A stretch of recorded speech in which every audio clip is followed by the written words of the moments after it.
తాకట్లో ఉన్న బంగారాన్ని విడిపించి ఆ రోజున మార్కెట్ ధర కట్టి మిగిలిన డబ్బును మీకు అందిస్తుంది కొమ్మూరి గోల్డ్. ఏమండి ఏమండి 2 సార్లు పిలిస్తే గాని పలకలేదు. మీరు ఏదో ఆలోచిస్తున్నారు. కట్టుకునే పెళ్ళాన్ని పక్కనుండగా దేని గురించి ఆలోచన? మగాడికి ప్రపంచంలో పెళ్ళాం ఒకటే సమస్య కాదు, 1.25 లక్షలు ఉంటాయి. దయచేసి నోరు మూసుకు పడుకో. అది కాదండి. నోరు మూసుకోమన్నా.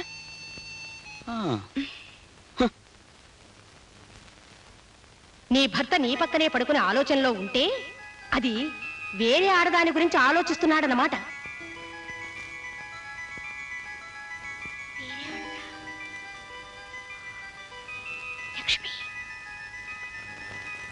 లక్ష్మిని డిస్మిస్ చేశారు కదా, అంటే మొన్న నేను వెళ్ళొచ్చింది లక్ష్మి దగ్గరికేనా?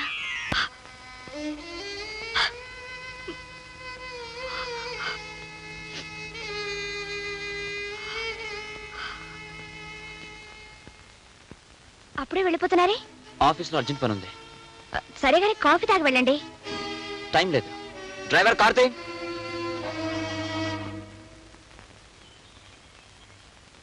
Good morning madam. అయ్యగారి చేతి లెటర్ మీద సంతకం చేయించాలండి. అర్జెంట్ ఫైల్ని ఇంటికి తీసుకురావాల్సి వచ్చింది. ఆయన ఆఫీస్లోనే ఉన్నారుగా? ఇవాళ అయ్యగారు ఆఫీస్ రాలేదండి, ఇంటి దగ్గర ఉన్నారేమని ఫైల్ తీసుకొచ్చాను. సరే, ఆ ఫైల్ అక్కడ పెట్టండి. ఆయన వచ్చాక సంతకం పెట్టిస్తాను. వస్తానమ్మా.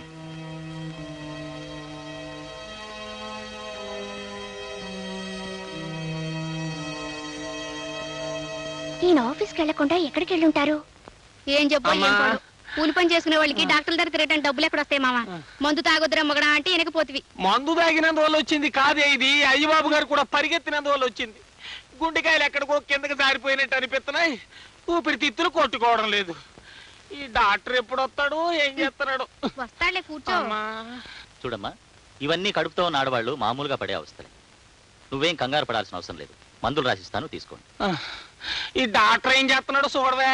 అబ్బా చూస్తానులే, ఊరుకో. వారానికి ఒకసారి వచ్చి పరీక్ష చేయించుకోమ్మా. 12 బాబు పుడతాడు. చిన్నబాబు, అమ్మ కొంప ఊలిపోయింది.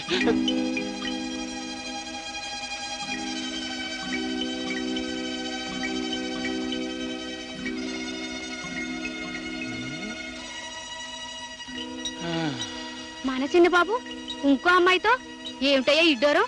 పైగా అమ్మాయి కడుపుతోటి ఉన్నట్టుంది. అంతేనే, పెద్దోళ్ళు తినేయి పలారం అంటారు, చిన్నోళ్ళు తినేయి సిరితీళ్ళు అంటారు. పైగా ఎవరు కొడుకు? కలియుగ శ్రీకుట్న పరమాత్ముడు అయ్యబాబు గారి కొడుకు. అందుకే తండ్రి పేరు నిలబెట్టడానికి చక్రం తిప్పేస్తున్నాడు. ఇదిగా భలే భలే విషయం అని చెప్పి మోసేసావు, అక్కడ కొంప తగలడిపోగలదు. అమ్మగారు అమ్మగారు, ఏమిటే మళ్ళీ ఏదైనా భలే భలే విషయమా? అవునమ్మగారు. అదేదో తొందరగా చెప్పేసి వెళ్ళి బట్టలు ఉతుకో. అమ్మో, ఆ విషయం చెప్పానంటే మన చిన్నమ్మగారు కాపురం కాశీగంగలో కలిసిపోతుందని చెప్పరమ్మా. నువ్వేదో చిత్రహాసం తెలుసుకొస్తే మధ్య నా కాపురం ఎందుకు పాడవుతుంది? చెప్పు. చెప్పనమ్మా. చెప్పకపోతే ఉద్యోగం ఉడుతుంది. చెప్పు. నా ఉద్యోగం ఊడిపోయినా సరే చిన్నబాబు గారు ఒక కడుపుతోటి ఉన్న అమ్మాయిని హాస్పిటల్ తీసుకొచ్చారని ఖచ్చితంగా చెప్పను. చెప్పనంటే చెప్పను. చిన్నబాబు కడుపుతో ఉన్నమని హాస్పిటల్కి తీసుకొచ్చాడా? ఏమే సుబ్బులు? సుబ్బుల్ని పిలవాల్సిన అవసరం లేదత్తయ్య. ఆ మిగతా కథ నేను ఊహించగలను. ఆ అమ్మాయి పేరు లక్ష్మి. లక్ష్మి? ఎవరా లక్ష్మి? ఎవరో నేను చెప్పడం కన్నా మీ అబ్బాయిని అడగడం మంచిది.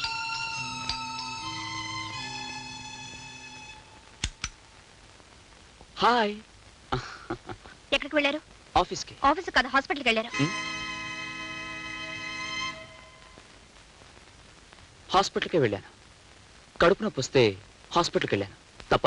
మీ కడుపు నొప్పి కాదు, కడుపుతో ఉన్న లక్ష్మిని తీసుకువెళ్ళారు. ఏ నేను చెప్పేది అబద్ధమా? ఈ డొంక తిరుగుడంతా ఎందుకమ్మాయి? ఏరా, నువ్వు ఆ లక్ష్మిని తీసుకుని హాస్పిటల్కి వెళ్ళావా లేదా? మీ ఆడవాళ్ళ అనుమానాలకి నేను జవాబు చెప్పలేను. చూసారా అత్తయ్య, అడుగుతుంటే మాట ఎలా దాటిస్తున్నారు?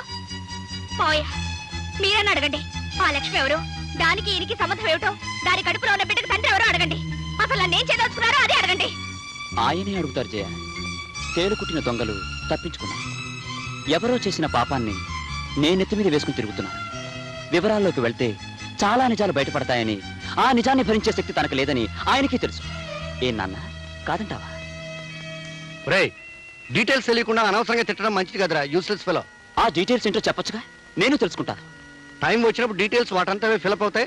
అంతవరకు నువ్వు నోరు మూసుకో, నేను మూసుకుంటాను. అనవసరంగా మాట్లాడుకో.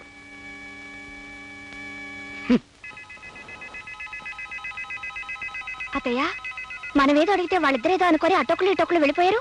ఏమిటి విషయం? అదే నాకు అర్థం కావట్లేదమ్మాయి. నువ్వు వెళ్ళి వాడికి అన్నం వడ్డించు, తర్వాత చూద్దాం. ఏమిటి ఇలా వచ్చావు? కొన్ని డీటెయిల్స్ మిస్ అవుతున్నాయి, తెలుసుకుందామని వచ్చాను. అందుకే వచ్చావని తెలుసు, కానీ నిజం చెప్పినా నీకు అర్థం కాదు.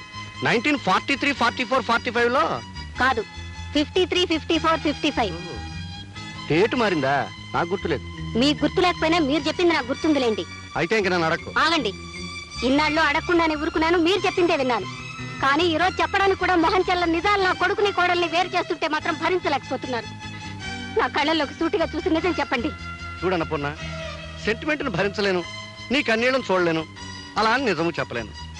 ఒళ్ళంతా బెక్క తెచ్చినట్టుగా ఉంది. ఓ పంచి, స్ట్రాంగ్ కాఫీలో కొంచెం పంచదార వేసి కొంచెం పాలేసి కాఫీ కలిపి తీసుకురా. అర్జెంటుగా దగ్గర రెస్ట్ తీసుకుంటాను. వీళ్ళ పంచి.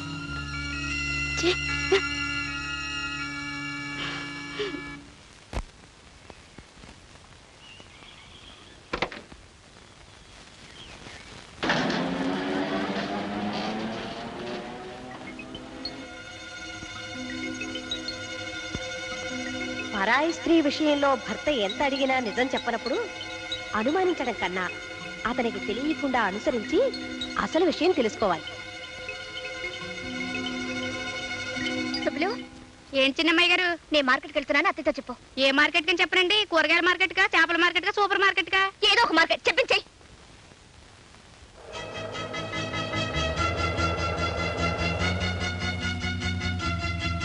నమస్తే ఆంటీ. నమస్కారం అమ్మా. ఏమిటమ్మా ఇలా వచ్చావు? ఆ అబ్బాయి ఆఫీసులో లేడుగా. ఆయన ఉండరని తెలుసు. ఈ పాటికి ఆయన ఎక్కడికి వెళ్ళుంటారో నువ్వు తెలుసుకుని ఉంటావని నిన్ను అడిగి తెలుసుకుందామని వచ్చాను. ఆ విషయం చెప్పడానికి నేనే నీ దగ్గరికి రావాలనుకుంటున్నానమ్మా.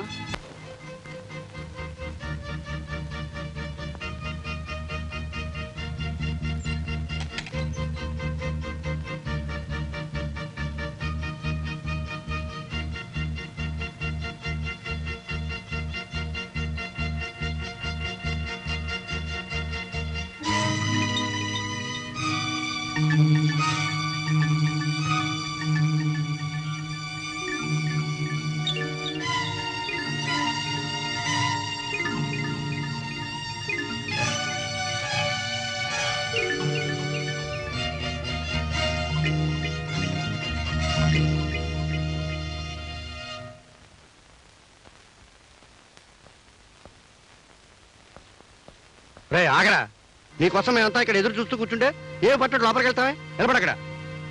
మీరు అడగదలసింది ఏమిటో నాకు అర్థమైంది, కానీ నేను చెప్పాల్సింది ఏమీ లేదు. ఎందుకు లేదు బాబు, చాలా ఉంది. కట్టుకున్న భార్యకి అన్యాయం చేసి ఉంచుకున్న దాంతో ఊరేగుతుంటే చూస్తూ ఊరుకోమంటావా? అత్తయ్య, ఏ మేము విన్నది అబద్ధమా? నీ భార్య కళ్ళారా చూసింది అబద్ధమా? లక్ష్మికి నీకు ఏ సంబంధం లేకపోతే దాన్ని తీసుకొచ్చి మరో ఇంట్లో కాపురం ఎందుకు పెట్టావు? ఏమిట్రా ఇది? నువ్వెవరో అమ్మాయితో ఉంటున్నావని కళ్ళారా చూసిన దగ్గర నుంచి జయ ఏడుస్తూనే ఉంది. ఇల్లాన్ని ఉసిరిపెట్టి విలయాలకి న్యాయం చేయాలనుకోవడం భావ్యం కాదు నాయనా. మీరందరూ అనుకుంటున్నట్టుగా లక్ష్మి వెలయాలు కాదు, నా స్నేహితురాలు, నాకు చెల్లి లాంటిది. ఆహా, చెల్లెలాంటిదనేనా వేరే ఇల్లు తీసి అంత కులుకుతున్నారు? నార్మల్. ఎందుకు బాబు నోరమోయటం? అదేమన్నా తప్పు మాటందా? అన్నయ్య గారు, మీ అబ్బాయి గారు తప్పుదో నడుస్తుంటే మందలించడం మానేసి మౌనంగా ఉండడం ఏం బాగోలేదు. అవును, మీరు మాట్లాడడం ఏమిటండి? ఏమిటే, వాడు చేసిన పనికి అందరూ నా మీద విరుచు పడిపోతున్నారు. మరి చూడరా, నువ్వు చేసిన వెదవ పనికి అందరూ నా మొహం మీద ప్యాండిల్ చల్లుతున్నారు. ఇంతకీ నేను చెప్పేదేం లేదు. ఎవరడిగినా నాదొక్కటే సమాధానం. లక్ష్మి నాకు చెల్లి లాంటిదన్న విషయం నాన్నకు బాగా తెలుసు. ఏ నాన్న, నీకు తెలుసు కదా? మొహం మీద మొహం పెట్టాడకు, యూసెస్ ఫెలో. తెలుసు. తెలిసిన నిజాన్ని నువ్వు దాచినంత కాలం ఈ సమస్యకి పరిష్కారం దొరకదు, ఈ ఇంట్లో అశాంతి తొలగదు. చెప్పు నాన్న, ఆ లక్ష్మి ఎవరో వీళ్ళందరికీ అర్థమయ్యేటట్టుగా ఇప్పుడైనా చెప్పు. చెప్తాను. ఇంత జరిగిన తర్వాత చెప్పకపోవడం న్యాయం కాదు. ఆ లక్ష్మి ఉత్తమురాలు, గుణవంతురాలు, విద్యావంతురాలు, పేద పిల్ల. మన ఆఫీసులో స్టెనో. ఇంతకంటే డీటెయిల్స్ నాకు తెలియదు. మేము అడుగుతుంది ఆ పిల్ల తాలూకు గుణగణాలు కాదండి, ఆ పిల్ల వెడికి చెల్లెల్లాంటి బంధువు ఎలా అయింది అని. కరెక్ట్. ఆ విషయం చెప్తే అసలు ఈ గొడవే ఉండదు. చెప్పు నాన్న. చెప్తాను రా, చెప్తాను, కానీ ఇప్పుడు చెప్పను. కాదు, ఇప్పుడు చెప్పాలి. చెప్పకపోతే నేను ఊరుకోను. సరే, మీరంతా బాధపడుతున్నారు కనుక మీ బాధను దృష్టిలో పెట్టుకుని 100కి 100 పైసలు నిజాన్ని చెప్తాను. లక్ష్మి వీడి చెల్లెలు ఎలా అయిందంటే, మంచి మనసుతో వీడు చెల్లెలాగా భావిస్తున్నాడు కనుక. వదిలి గారు, అబ్బాయి గారు చేస్తున్నది అన్నయ్య గారు చెబుతున్నది చూస్తుంటే ఈ భాగవతం ఏదో అన్నయ్య గారికి తెలిసే చేస్తున్నట్టుంది. మందలించవలసిన పెద్దవాళ్ళే అలా చెబుతుంటే ఈ గొడవ ఇక్కడ తేలదని తెలిసిపోయింది. ఆఖరి మాట అడుగుతున్నాను, ఆ లక్ష్మిని వదిలేస్తావా లేదా? మీ నిందలకు జడిసి లక్ష్మి జీవితానికి అన్యాయం చేయలేను. అంటే నాకు అన్యాయం చేస్తారన్నమాట. భార్యగా నీకు చేయవలసిన న్యాయం నీకు చేస్తాను. అర్థమైందా వదిన గారు? మీ అబ్బాయి గారు దాన్ని వదలని అంత ఖచ్చితంగా మాట్లాడుతుంటే ఇక నా కూతురు ఇక్కడ ఉండడం అనవసరం. పదవే. వదిన గారు తొందరపడకండి. జయ తీసుకెళ్తే తీసుకెళ్ళేమ్మా. నన్ను అర్థం చేసుకోలేని మనిషి నాకు భారీగా ఇక్కడ ఉండటం కంటే మీ ఇంట్లో మీ కూతురుగా ఉంటాం మంచిది. తీసుకెళ్ళండి. తీసుకెళ్తాను. ఈ గొడవని ఎలా గట్టుకు చేర్చాలో నాకు బాగా తెలుసు. పదవే. వదిన గారు నా మాట వినండి. ఒక్క పూట రాయిపోవండి. అబ్బాయితో మాట్లాడతాను. ఎంత నచ్చ చెప్పారో నా కంటితో చూస్తూనే ఉన్నానుగా. నా పిల్లకేం గతిలేక మీ ఇంటికి రాలేదు. కూర్చోవే, మాట్లాడుకున్నాను. వదిన గారు పెళ్ళం కావాలంటే మీ అబ్బాయిని మా ఇంటికి పంపించండి. అత్తయ్య జయ అత్తయ్య జయ. అసలు ఎల్లరంతా మీ వల్లే వచ్చింది. ఇదండి వరస. తల్లి కూతురుని తీసుకెళ్ళింది, కొడుకు కోడలు పొమ్మన్నాడు, పెళ్ళం వచ్చి మొగుడు తిడుతోంది. నేనేం చేశానే? ఏం చేశారా? ఆ లక్ష్మి తన చెల్లెలు లాంటిదని మన అబ్బాయి చెప్తూ మిమ్మల్ని సాక్ష్యం వేసుకుంటే మీరు ఎందుకు నీళ్ళన్నట్టు? డీటెయిల్స్ తెలియక. తెలీదు. మీదంతా నటన. ఆ లక్ష్మి ఎవరో వాళ్ళకి చెప్పకపోయినా మీరు చెప్పిన మాట నాకు గుర్తుందిలేండి.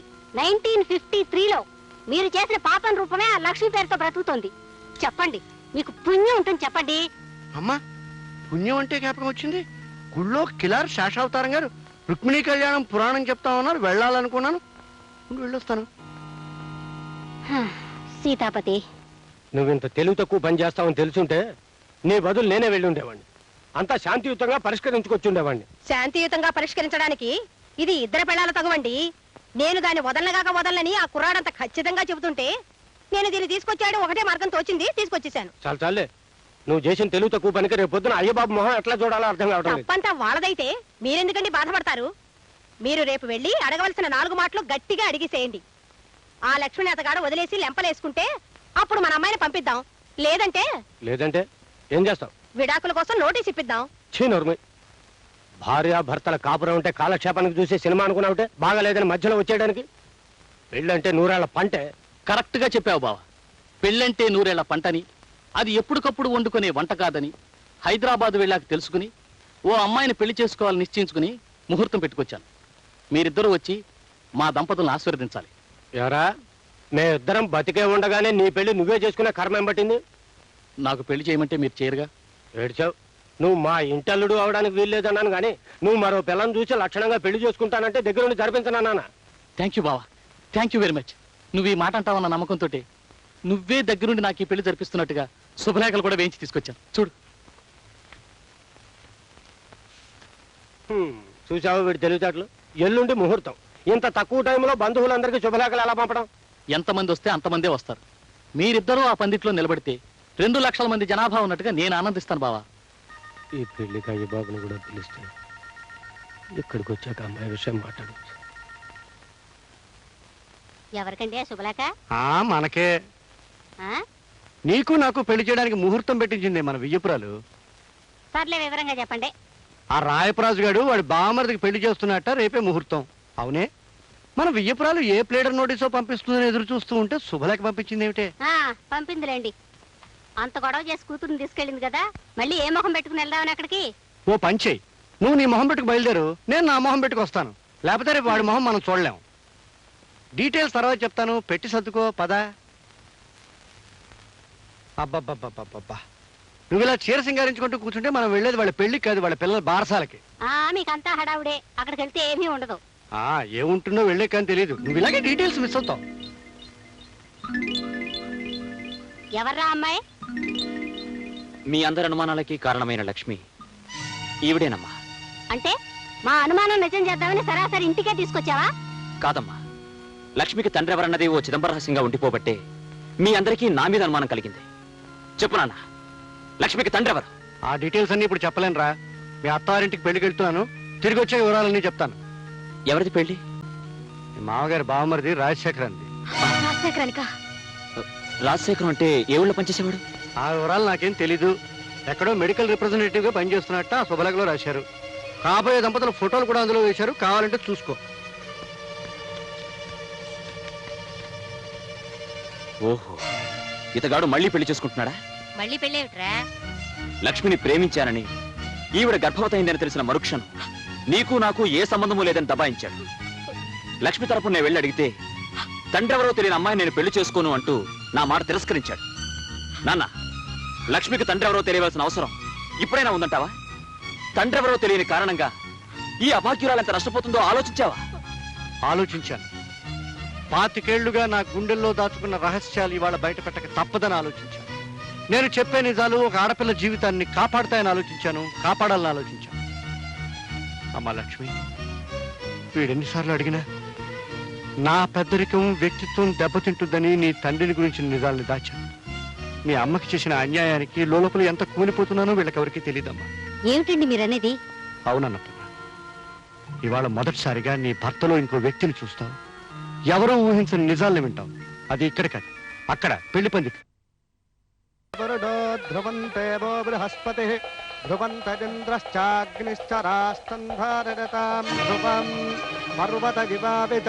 రాయి బామర్తికి పెళ్లి చేస్తున్నావా? Useless fellow. ఈ పెళ్ళ మాట ఏం చేస్తావరా? చెప్పు, సమాధానం చెప్పు. శేఖర్, ఈ జన్మలో నీకు పెళ్ళంటూ జరిగితే ఈ లక్ష్మితోనే జరగాలి, లేకపోతే అసలు ఈ పెళ్ళే జరగనివ్వ. అల్లుడు గారు, ఇది అన్యాయం. జరుగుతున్న పెళ్లిని ఆపేయమంట ఘోరం. అసలు ఈ అమ్మాయి ఎవరు? శేఖర్కి అమ్మాయికి సంబంధం ఏం చెప్తానండి, మన అమ్మాయి కాపురంలో నిప్పులు పోసింది ఈ మహాతల్లి. ఈవిడ నుంచుకుని మన అల్లుడు గారు జైన్ ఇంటి నుండి వెళ్ళగొట్టారు.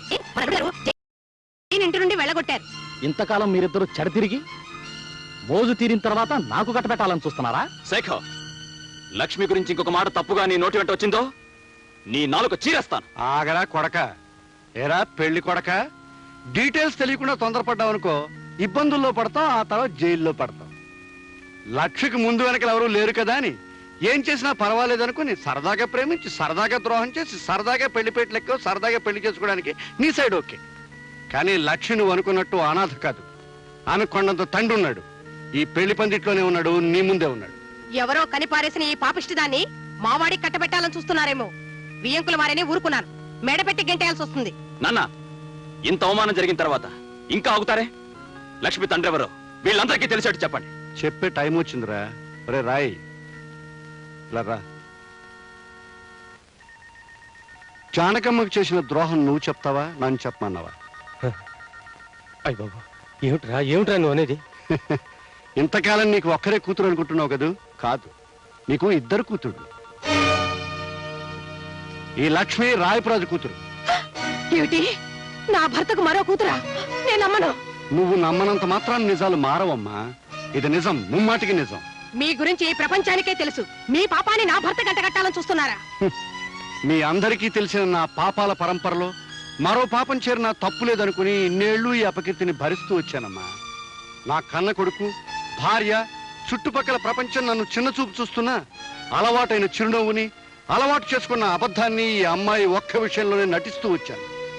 వాడు అనుకోకుండా చేసిన తప్పుని నేను తెలిసి కప్పిపుచ్చాలని ప్రయత్నించాను. కానీ ఇవాళ లక్ష్మికి ద్రోహం జరుగుతుంటే సహించలేకపోయాను. ఆ అమ్మాయికి న్యాయమో అన్యాయమో ఈ పెళ్లి పందిట్లో ఇక్కడే జరగాలి. నేను నమ్మను. ఏమండి, మీకు ఈ లక్ష్మికి ఏ సంబంధం లేదని చెప్పండి. ఆయన చెప్పిందంత అబద్ధం అని చెప్పండి. కాదు, ఈ లక్ష్మి జానకన్న బిడ్డ అయితే లక్ష్మికి తండ్రిని నేను.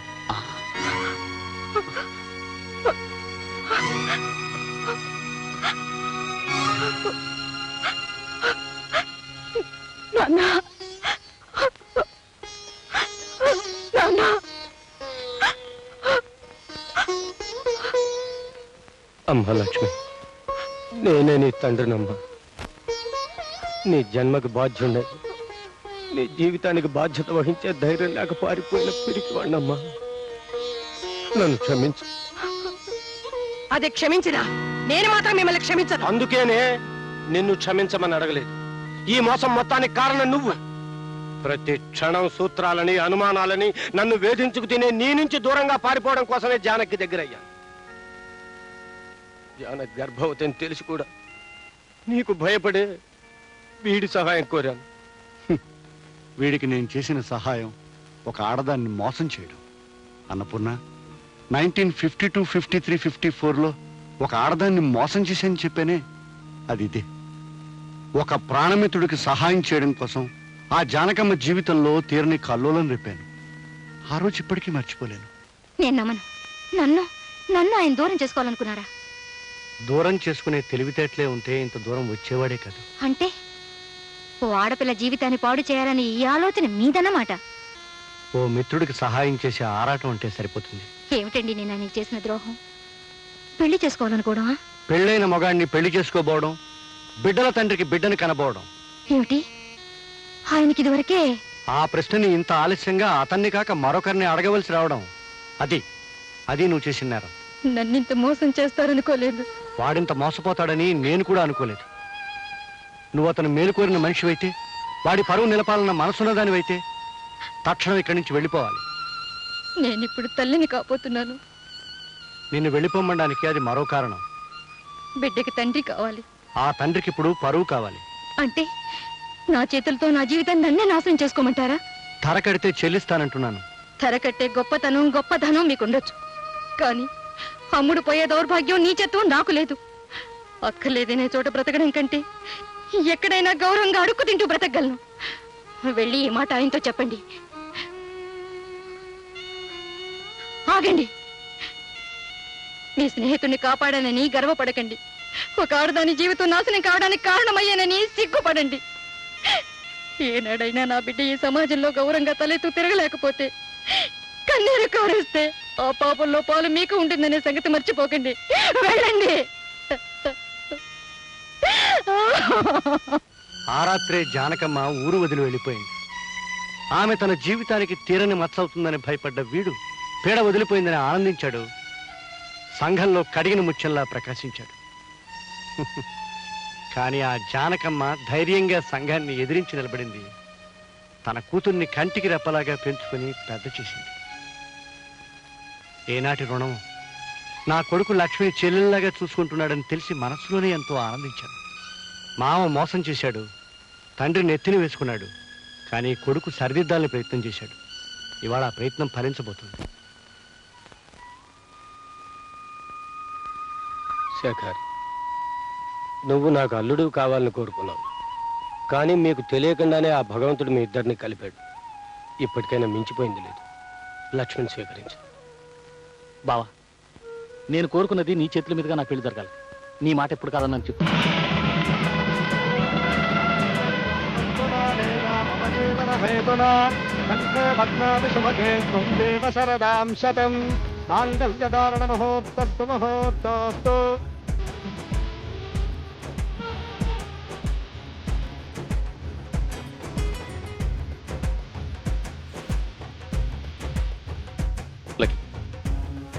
నీ జీవితం ఒడ్డుకు చేరేవు. నీకు అండగా ఉంటాను.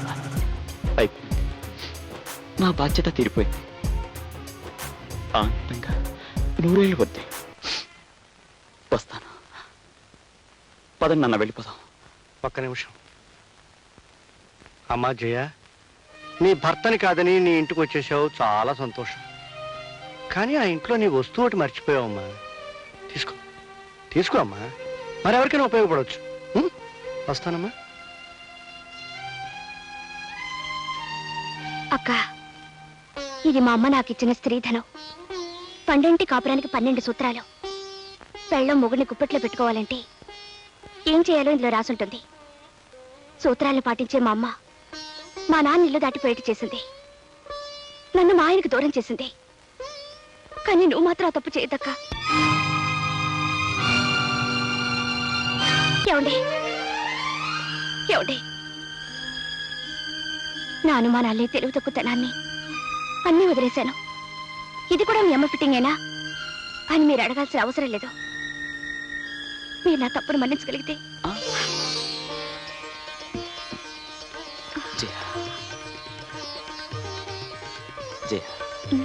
పెళ్ళైన తర్వాత మనం హనీమూన్కి వెళ్ళలేదు కదా. ఇప్పుడే వెళ్ళిపోతే ఎలా ఉంటుంది? బాగుంటుంది. అలాగే తిరుపతి కూడా వెళ్దాం. నేనే కొండ మీదకి సామాను మోసుకొస్తానులే. 1952, 53, 54లో మర్యాద నీ బాబుని పక్కన ఉన్నాను రా. 1952, 53, 54లో నాకు మీ అమ్మకి మధ్య డీటెయిల్స్ మిస్ అయ్యి హనీమూన్కి వెళ్ళడం ఆలస్యమైంది. మీరు మాత్రం డీటెయిల్స్ మిస్ అవ్వద్దు. చలో హనీమూన్.